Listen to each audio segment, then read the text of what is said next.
Hello, my all students. This online class Chaudhary Sugar Singh inter college Rail Mandi Jaswant Nagar Etawah. जैसे last video में आपको प्रकाश के परावर्तन के बारे में समझाया गया था, इस वीडियो में आपको प्रकाश के अपवर्तन के बारे में समझाएंगे। जैसे आप यहाँ देख सकते हैं, यहाँ लिखा हुआ है कि जब कोई प्रकाश किरण विरल माध्यम से सघन माध्यम में प्रवेश करती है तो वह किरण अवलंब की ओर झुक जाती है। अर्थात किसी भी एक माध्यम से दूसरे माध्यम में कोई प्रकाश की किरण जाती है तो वह अपने मार्ग से विचलित हो जाती है। जैसे आपने परावर्तन में देखा था कि प्रकाश की किरण किसी चिकनी सतह पर टकराकर वापस उसी माध्यम में पहुंच जाती है, लेकिन इसमें क्या होता है, प्रकाश की किरण एक माध्यम से, जैसे हवा से वायु में, हवा से कांच में, कांच से वायु में प्रवेश करती है तो अपने मार्ग से विचलित हो जाती है। क्योंकि प्रकाश किरण एक सीधी रेखा में गमन करती है तो ये सीधे न चलकर एक विचलित हो जाता है अपने मार्ग से। इसी क्रिया को बोलते हैं प्रकाश का अपवर्तन, कि जब कोई प्रकाश की किरण एक माध्यम से दूसरे माध्यम में प्रवेश करती है, अपने मार्ग से विचलित हो जाती है, उसे कहते हैं प्रकाश का अपवर्तन। अब यहाँ लिखा हुआ है विरल माध्यम क्या होता है, तो जहाँ पे जो कण होते हैं वो दूर दूर पाए जाएं उसको विरल माध्यम कहते हैं, और जहाँ पर कण ये पास पास पाए जाएं उसको हम सघन माध्यम कहते हैं। जैसे वायु में कण दूर दूर होते हैं तो वो विरल माध्यम हो गया, और जैसे कांच है, इसमें पानी है, इसमें कण पास पास होते हैं तो ये सघन माध्यम हो गया। नीचे डायग्राम के अनुसार आपको ये समझाते हैं, देखिए इसे। यहाँ पे आपको ये डायग्राम दिख रहा होगा, तो ये ऊपर वायु लिखा है, ये विरल माध्यम है हमारा, नीचे हमारी जो कांच लिखा हुआ है ये एक सघन माध्यम है हमारा। तो जब कोई प्रकाश किरण विरल माध्यम से सघन में प्रवेश करती है अपने अवलंब की ओर झुक जाती है। अवलंब क्या है कि जैसे ये कोई प्रकाश की किरण आ रही है, ये आपको दिख रहा होगा, इसे आपतित किरण कहते हैं, ये हमारा अवलंब है। जैसे ही ये किरण आ रही है तो ये किरण ये सीधी ना जाकर अपने अवलंब की ओर झुक गई है, आपको दिख रहा होगा ये किरण जो है अपने अवलंब की ओर झुक जाती है। तो इसी को बोलते हैं हम प्रकाश का अपवर्तन। होता क्या है कि आने वाली किरण का नाम होता है आपतित किरण और दूसरे माध्यम में प्रवेश करने वाली किरण का नाम दिया जाता है अपवर्तित किरण। ये अवलंब है हमारा, क्या है हमारा, ये अभिलंब, अवलंब नॉर्मल। अवलंब और आपतित किरण के बीच में बने कोण को आपतन कोण कहते हैं। उसी प्रकार अवलंब और अपवर्तित किरण के बीच में बना कोण अपवर्तन कोण कहलाता है। आपतित किरण, अपवर्तित किरण और अवलंब जिस बिंदु पर आकर मिलते हैं उस बिंदु को आपतन बिंदु कहते हैं। तो अभी किरण जो है वायु से कांच में जा रही है तो वो झुक रही है, यही नीचे वाली डायग्राम में किरण कांच से वायु में जाएगी तो वो इस अवलंब से दूर हट जाएगी। देखिए इस नीचे यहाँ लिखा है प्रकाश की किरणें सघन माध्यम से विरल में प्रवेश करती हैं तो प्रकाश की किरण अवलंब से दूर हट जाती है। तो आप देख सकते हैं ऊपर कैसा है, सघन यानी कांच, और नीचे क्या है बना हुआ है, नीचे विरल माध्यम है। कैसा माध्यम है, नीचे विरल माध्यम है। अब प्रकाश किरण वही प्रवेश की, तो ये देखिए ये जो प्रकाश की किरण थी वो अपने मार्ग से विचलित होकर अवलंब से क्या हट गई, दूर। वैसे ये डॉट डॉट लाइन है, ये आनी थी, ये ना आकर इससे अवलंब से दूर हट गई। पहले वाले चित्र में आपने देखा था ये अवलंब के पास आ रही थी, इसमें दूर। कारण क्या है, इसमें जो प्रकाश की किरण है वो सघन माध्यम से विरल में जा रही है और उसमें विरल से सघन में जा रही थी। आगे देखिए विरल माध्यम, वही मैंने आपको बताया, भी वह माध्यम जिसमें कण दूर दूर होते हैं उसे विरल माध्यम कहते हैं, जैसे वायु। और वह माध्यम जिसमें कण पास पास होते हैं उसको हम क्या कहते हैं, सघन, जैसे कांच के लिख दिया एग्जाम्पल में। अभी जो आपको मैंने बताया था आपतित किरण, ऐसी किरण जो एक माध्यम से दूसरे माध्यम में प्रवेश करती है, आपतन बिंदु पर आपतित होती है, उसे आपतित किरण कहते हैं। वह किरण जो आपतन बिंदु से निकलकर दूसरे माध्यम में प्रवेश करती है उसे अपवर्तित किरण कहते हैं। अवलंब जहाँ पे ये तीनों मिलते हैं, आपतित किरण, अपवर्तित किरण और आपतन बिंदु, उसे हम क्या कहने लगते हैं, अवलंब। आपतन बिंदु क्या होता है, वह बिंदु जिस पर आपतित किरण, अपवर्तित किरण और अवलंब तीनों मिलते हैं उसे आपतन बिंदु कहते हैं।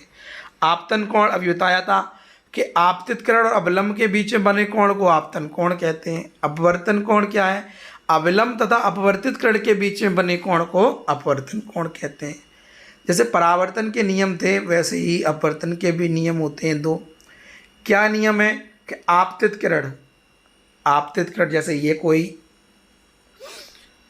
पहला माध्यम दूसरा माध्यम, ये आपतित किरण आ गई यहाँ तक, अब ये नीचे साइड जा रही है, ठीक है। अब इन दोनों के बीच अवलंब डाल दिया तो ये जो बिंदु है, जो रेड पॉइंट आपको दिख रहा होगा, रेड पॉइंट, ये रेड पॉइंट, इसी को बोलते हैं हम आपतन बिंदु। तो आपतित किरण अवलंब अपवर्तित किरण जिस बिंदु पर आकर मिलते हैं उसी को हम अपवर्तन का प्रथम नियम कहते हैं। द्वितीय नियम क्या कहता है? कि अपवर्तन के द्वितीय नियम के अनुसार, बहुत इंपॉर्टेंट नियम है, ध्यान से देखना है इसको बेटा।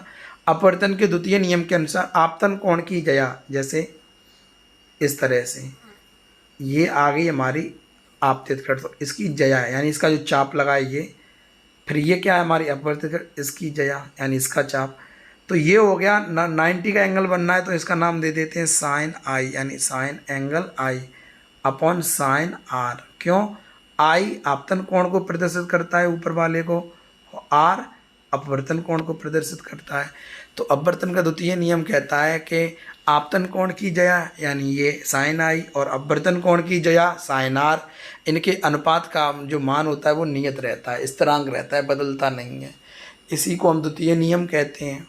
इसे स्नेल का नियम भी कहा जाता है, इस नियम को स्नेल का नियम भी कहते हैं। देखो sine I upon sine R बराबर स्थिरांक, इसे स्नेल का नियम भी कहते हैं। नोट देखिए, तालाब की गहराई वास्तविक गहराई से कम लगती है, ये अपवर्तन के कारण होता है।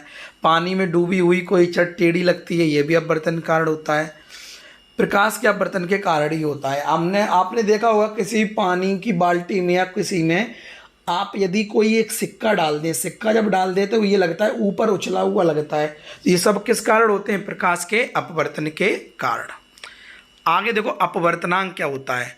जब एक माध्यम से दूसरे माध्यम में प्रकाश की किरण प्रवेश करती है तो माध्यमों में प्रकाश की किरणों का जो अनुपात होता है उसे ही अपवर्तनांक कहते हैं। यानी जो भी अनुपात आए उसे क्या कहते हैं? अपवर्तनांक। स्नेल के नियम से जो नियतांक होता है वह पहले माध्यम के सापेक्ष दूसरे माध्यम का अपवर्तनांक कहलाता है। तो नेक्स्ट देखें आप, इसे एन से, स्मॉल एन से प्रदर्शित करते हैं अपवर्तनांक को। आगे है प्रकाश की चाल तथा अपवर्तनांक में संबंध। प्रकाश की चाल को हम सी से लिखते हैं या वी से भी लिखते हैं बहुत सी जगह। तो प्रकाश की चाल को हम सी से डिनोट करते हैं जिसकी वैल्यू होती है 3 × 10⁸ मीटर पर सेकंड। इन दोनों में संबंध क्या है?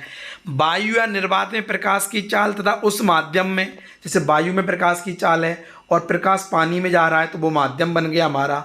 तो वायु या निर्वात में प्रकाश की चाल माध्यम में प्रकाश की चाल के अनुपात के बराबर होती है। यह प्रकाश की चाल तथा अपवर्तनांक में संबंध है। माना वायु या निर्वात में प्रकाश की चाल सी है और माध्यम में प्रकाश की चाल कितनी है? बी। जैसे कोई हमने टॉर्च ली, पानी में टॉर्च मार दी हमने, तो ऊपर जो टॉर्च हमारी है वो वायु हो गई, वो प्रकाश की चाल हो गई।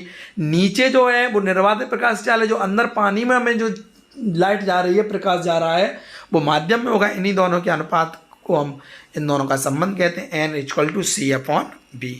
n क्या है यहाँ? अपवर्तनांक। c प्रकाश की चाल निर्वात में, इसकी वैल्यू है 3 × 10⁸ मीटर पर सेकेंड। b है माध्यम में प्रकाश की चाल, जैसे माध्यम वायु में अपवर्तनांक कितना होता है? 1.003। जिसमें अपवर्तनांक जितना कम होगा चाल उतनी ही ज़्यादा होगी। तो सबसे अधिक प्रकाश की चाल किस में है? वायु में। क्यों? अपवर्तनांक कम है। बर्फ में 1.31, जल में 1.33। तो यानी जिस भी माध्यम में प्रकाश का अपवर्तनांक जितना कम होगा तो उस चाल उतनी अधिक होगी। अब यहाँ तीनों में पूछा जाए, वायु, बर्फ, जल, सबसे अधिक प्रकाश चाल किस में होगी? वायु में, क्यों? अपवर्तनांक कम है। सबसे कम किस में होगी? इन तीनों में, जल में, क्योंकि अपवर्तनांक ज़्यादा है। आगे देखिए लेंस। लेंस क्या होते हैं? तो जैसे दर्पण, अब प्रकाश का परावर्तन दर्पण में होता था, उसी प्रकार से प्रकाश का जो अपवर्तन होता है बेटा, प्रकाश का, वो लेंसों के द्वारा होता है। वह पारदर्शी माध्यम यानी कांच जो गोलीय है, क्या?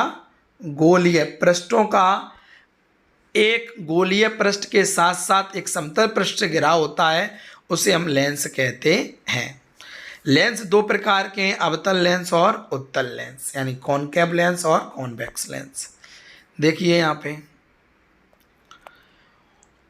बात करते हैं उत्तल लेंस की। वाई लेंस जो बीच में मोटा तथा किनारों पर पतला, आप देख सकते हैं इस लेंस को, बीच में कैसा है ये मोटा और किनारों पर कैसा है पतला, तथा जो प्रकाश की जो किरणें हैं उनको एक जगह एकत्रित करता हो, एक जगह, यानी जैसे ये प्रकाश की किरणें आई बहुत सारी, तो ये एक ही जगह तो एकत्रित हो रही हैं, तो ये कौन कार्य करता है? उत्तल लेंस, इसी को उत्तल लेंस कहते हैं।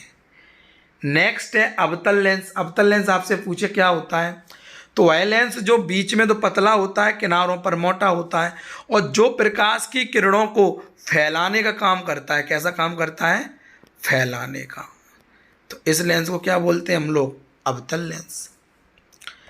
आगे है लेंसों की प्रकृति।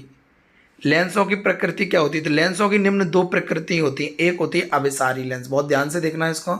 अभिसारी लेंस कुछ इस तरह से बना है। उत्तल लेंस होता है ये रहा इस तरह से, ये यहाँ ये अपवर्तक पृष्ठ है, ये प्रकाश की किरणें आएंगी, बहुत सारी किरणें।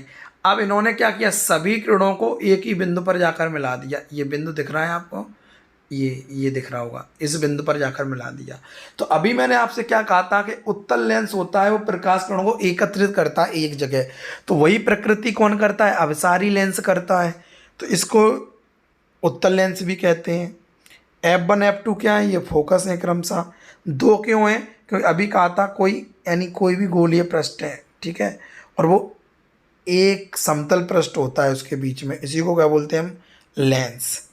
आगे देखो, वो जैसे यहाँ पे है प्रकाशिक केंद्र, जैसे उसमें दर्पण का ध्रुवता, यहाँ प्रकाशिक केंद्र F1 F2 फोकस है। ये द्वितीय फोकस। क्यों फोकस? दो नाम क्यों रखे गए? क्योंकि दो लेंसों की बात की जा रही है। C1 C2 वक्रता केंद्र MN लेंस का नाम है। वाई लेंस जब प्रकाश की किरणें मुख्य अक्ष के समांतर आती हैं, ये देखो ये मुख्य अक्ष के कैसी आ रही हैं किरणें? समांतर आ रही हैं, तो अपवर्तन के पश्चात वे किरणें मुख्य फोकस पर जाकर एकत्रित होती हैं। देख सकते हैं आप, मुख्य फोकस पर एकत्रित हुई हैं F2 पर। जो हमें पास की वस्तु दिखाई देती हैं, इसी प्रकृति के अपसारी लेंस को उत्तल लेंस कहते हैं, यानी पास की वस्तु के लिए इसका उपयोग किया जाता है। आगे देखिए, वाई लेंस जिसमें प्रकाश किरणें मुख्य अक्ष के समांतर आती है, अपवर्तन के पश्चात मुख्य फोकस पर जाकर एकत्रित होती हैं और हमें पास की वस्तु दिखाई देती है, इसी प्रकृति का अपसारी लेंस को उत्तल लेंस कहते हैं। अब बात ये अपसारी। अपसारी का मतलब होता है फैलना। यहाँ देखिए आप, प्रकाश किरणें आप देख सकते हैं, ये किरणें आ रही हैं, ये रही, ये किरणें आने के बाद ये फैल गई। क्या कर गई हैं? फैल गई। उसमें क्या हो रहा था? किरणें सब पास आ रही थी। कौन सा लेंस था वो? उत्तल लेंस था। तो इस लेंस को बोलते हैं अपसारी लेंस। कौन सा लेंस कहते हैं? अपसारी लेंस। तो वह लेंस जिसमें प्रकाश किरणें एक जगह एकत्रित ना होकर वह फैलती हैं, उसे अपसारी लेंस कहते हैं। यहाँ पे वही है फोकस वगैरह।